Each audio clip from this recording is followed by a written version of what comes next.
Alright guys, I'm J-Mate and welcome to the 4th episode of Great or Hate, and today we're taking a look at Bioshock. Because the game relies so heavily on its story, I won't be spoiling any major story moments in this video, but if you want to skip to a specific section of the video, just skip to one of the timecodes on screen right now. Alright, let's get into it. Our story begins with our hero Jack. He's on a plane to an unknown location when suddenly, the plane begins to crash into the middle of the Atlantic Ocean. We luckily escape the wreckage and swim to the surface. We must be the luckiest man alive because even though we crash into the middle of the ocean, we mysteriously end up right next to a lighthouse. How convenient is that? Wow. And to top it all off guys, it's not just a lighthouse. Inside it leads to a utopian underwater city. Oh my god!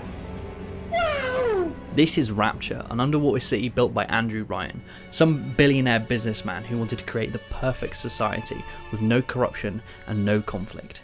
Jesus Christ, we've lucked out here, boys. Oh, okay. Things didn't go exactly to plan down here. A civil war broke out between the rich and the poor of Rapture, resulting in 90% of the population dying. The remaining survivors, or splicers as they're called, were left mangled by the war and driven mad by repeated gene tampering. Due to a discovery by injecting sea slug juice into themselves, scientists down here discovered how to alter their DNA structure to give themselves superhuman abilities, such as throwing fireballs or telekinesis. Due to the sea slug juice being so immensely valuable down here, little girls have been manipulated and brainwashed into going and retrieving this substance from corpses of people who had used it around Rapture, and they're protected by these fuckers.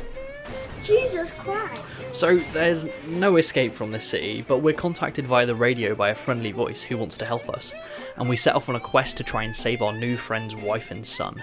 They're trapped inside a submarine, so we have to... oh fuck.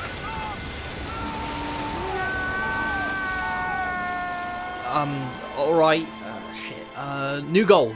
Kill the tyrant leader of Rapture and take over the city. So we travel deeper into Rapture and we run into some eccentric figures. What the fuck is this piece of shit? This is Sander Cohen, who's extra as fuck and wants us to kill and photograph his friends to serve his latest art project. You're sick, you know that? You're really sick. I'm not sick. Yes, you are. I'm not sick! That's a sick thing to do. Having killed the remaining 9% of Rapture's population, we make our way to Andrew Ryan's office, killing him and saving the day. Everything ends perfectly. Absolutely no major twists along the way. I'm serious here guys, I'm skimming over the story and its twists here because the story is the game. If you haven't played it yet and you're still watching for some reason, what are you doing? Go and play the game. For all of you that have played this game, you'll know that it is remembered for its amazing storytelling and world building. Through the level design, exploring and finding voice logs, you get so much insight into what Rapture was like before it fell, and the horrors that the citizens endured. The way the game weaves its narrative into the level design and exploration is so good that it's actually to the game's detriment. Voice recordings allow you to get way more insight into the game's story than the actual main story does. If you choose to skip past all of the extra hidden voice logs and don't take your time to explore the environment, you skip all of the good story and you're just left with clunky FPS combat. The story being so engaging and immersive made it stand out to me how weak the combat is. Using plasmids on the environment and in combat can be really fun, but what made it feel really clunky for me is how the buttons were laid out. This might only be because I played the game on PC, but you can't use a weapon or a plasmid at the same time. You have to switch between them. To use your current weapon or plasmid, you have to click the left mouse button, and the right mouse button is set to switch to either your weapon or your plasmid respectively, depending on what you were using beforehand. What? So if all the right mouse button is used for is to switch from a plasmid to a weapon, why the hell can't we have a weapon set to the left click and a plasmid set to the right, and then we can have both out at the same time? See, this game doesn't have aim down sights, and there's a weapon selection window already that you can use to pause the game and select any weapon and plasmid you want, so using right click to switch between them just seems redundant. Even though I didn't get on with the combat in the game, luckily the game provides you with a large range of weapons and plasmids to actually play with, ranging from revolvers to rocket launchers, lightning fingers to a controllable swarm of killer hornets. Not the beast! Ah! Throughout the game, ammo is made scarce, which is really fun to have to go and search for more and delve deeper into Rapture, but the need to search for this ammo is unfortunately broken when you're gifted the crossbow. Holy moly. This weapon is amazing because it practically one-shots most enemies, and ammo is never a problem for it because once upgraded, you can loot the crossbow bolts back off of the corpses you've just killed. The crossbow without a doubt was my favourite weapon because it circumvented a lot of the clunky combat for me so I could just focus on exploration. God, I love you, crossbow. You may have just noticed that I said that I chose to upgrade the crossbow. That's because weapon upgrade stations are hidden around Rapture, where once used you get to pick one free weapon upgrade. This is one of the many forms of choice the game gives you in how you want to play. These can range from different weapon upgrades to boost the power of your favourite weapons, whether you want to save or kill little sisters you find which can alter the game's ending, choosing what plasmids to upgrade and buy, stats to boost and tonics to buy with your scavenged slug juice. These tonics can alter your combat and hacking minigame effectiveness. There's just so much choice in how you want to play. A lot of these upgrades and tonics are usually locked behind coded doors or inside secret rooms that you have to explore to figure out how to get into. This was incredibly gratifying and gave me even more reason to explore, with lots of different ways to get the same thing you want. Most of these secrets are usually guarded by the defense systems of Rapture, be it turrets or cameras. These can be hacked through a little minigame you can perform to have them ally with you and attack enemy splicers. The hacking minigame itself is really simple, I never struggled with it, but I did get annoyed with how frequently these security systems turned up. They were practically around every corner. Serious? And you can't just ignore them, you have to use some form of resource to deal with them. Be it using a plasmid to disable them, using ammo to destroy them, or time to hack them. It just felt tedious. To be honest, I just felt like these turrets were put here to fuck with the player. Like, what kind of a sick fuck puts a turret in a bathroom? It was probably Sander Cohen, the knobhead, but I can just imagine some poor splicer walking in now.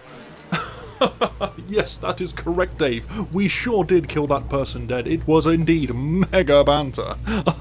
Be right back, mate. I am busting for a slash. Fuck off, Stephen. What the fuck?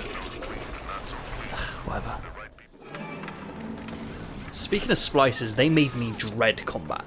Not because I felt any sense of fear when playing, well, I did when I first started playing, but once I realised that enemies just blindly run at you with no sense of tactic or strategy, they just became non-threatening to me. Stop wasting my time!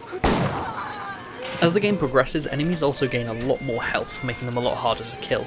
And yes, you can use the camera to research specific enemy types to gain a permanent damage bonus to that enemy type, which really reminded me of Beyond Good and Evil, link in the title card up top.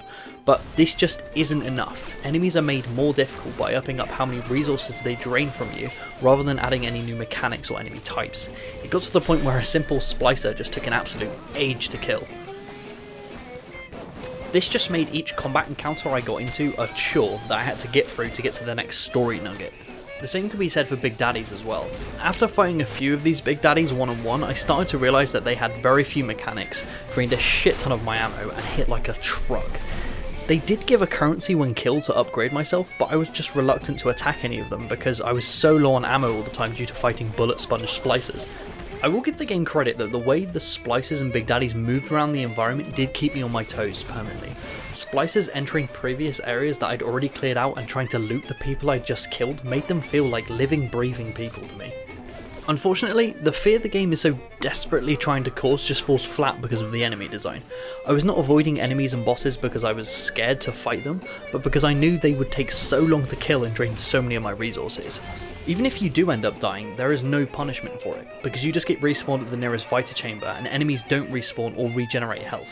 In my opinion, this game would have worked much better as an action stealth game rather than a combat focused FPS. Have the game be based around exploring Rapture, looking for ways to get to Ryan without getting yourself killed.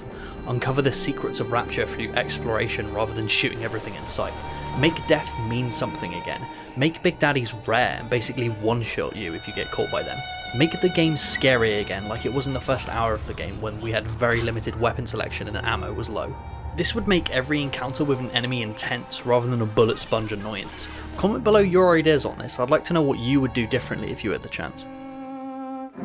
As you can see from the title of this video, I'm playing the remastered version of this game. They did an absolutely fantastic job of updating the textures and audio of this game. Just look at this! As much as the visuals of this game are great, I have to give credit to the music. Along with an original soundtrack, it also uses diegetic music from the 1930s, 40s and 50s. It does such a great job at setting the tone and feel of this game. I don't think this game would have been quite as effective if it was set in the 1980s, as much as I'd like that. It's not just graphical or audio upgrades they added in the remaster, they also added hidden behind the scenes director's commentary discs hidden around Rapture for you to find, which is an amazing incentive for returning players. So guys, after all of this, what is my final verdict for Bioshock Remastered overall? With all of its moving parts considered, Bioshock is great. The combat may be clunky by today's standards, but for me the story and the world you explore is so immersive and interesting that it completely outweighs the negatives of the combat. I didn't explore much of the plot in this video for one reason: the twist in the game is what makes the game, and I didn't want to spoil it for anyone who hadn't played it yet. For all of you who have played it, what do you think of the game's big twist? Did you see it coming at all? Comment below what you thought of it, I'd love to hear your opinion on it. Thank you so much for watching, mate. Comment below what game you would like to see me cover in a future Great or Hate episode. In the next one we're going to be taking a look at Devil May Cry 2, so stay tuned for that. Oh fuck. And if you enjoyed the series, why not share one of my videos with a friend to help me out? That's the only way new people actually get to see my content, because I'm so small on YouTube they don't promote my videos at all. Help the channel grow and shape the future of it with me. Thank you so much for the support, mate. I'll see you in the next one.